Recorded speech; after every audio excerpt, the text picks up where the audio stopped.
So, ఇప్పుడు ఇదంతా అయిపోతే, ఇప్పుడు నార్మల్‌గా మా ఇంటి పక్కన అతను కళ్ళుతిరిగి కింద పడిపోయాడు. కళ్ళుతిరిగి కింద పడిపోతే టెస్ట్ చేపించుకుంటే బ్లడ్ క్లాట్ అయిందని చెప్పారు బ్రెయిన్‌లో. సో, ఇదేంటిది? ఇది ఎలా చూడాలి? దీనికొచ్చే స్వప్న బ్లడ్ క్లాట్ అవ్వడం అన్నది ఒక మామూలుగా జనరిక్‌గా చెప్పుంటారు గానీ, హ్మ్.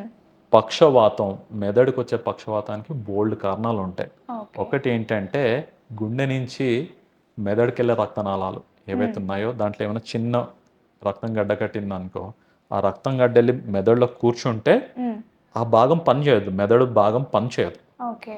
దాన్ని మనం బ్రెయిన్ స్ట్రోక్ అంటాం. హ్మ్. ఆ బ్రెయిన్ స్ట్రోకు వీలైనంత త్వరగా గుర్తించి, ఆ రక్తం గడ్డను బయటకు తీసేస్తే మళ్ళీ మెదడు అనేది చక్కగా పనిచేస్తుంది. హ్మ్. కొంతమందికి అదృష్టం కొద్దీ శరీరం బాగుండి, ఆ క్లాట్స్ వాటికవే కరిగిపోతాయి ఓకే. అండ్ మళ్ళీ మెదడు పనిచేస్తుంది. కానీ హ్మ్.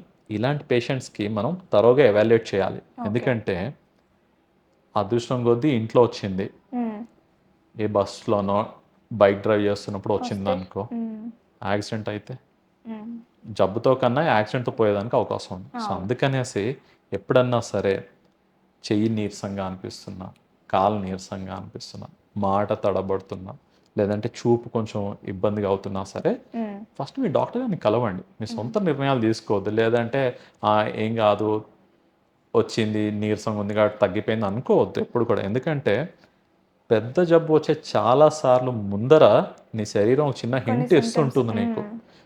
స్వప్న జాగ్రత్తగా ఉండు, ఇదేదో కంప్లైంట్ వస్తుంది, ఎళ్లి కలువు అని చెప్తుంటుంది. హ్మ్. దాని మాట వినండి.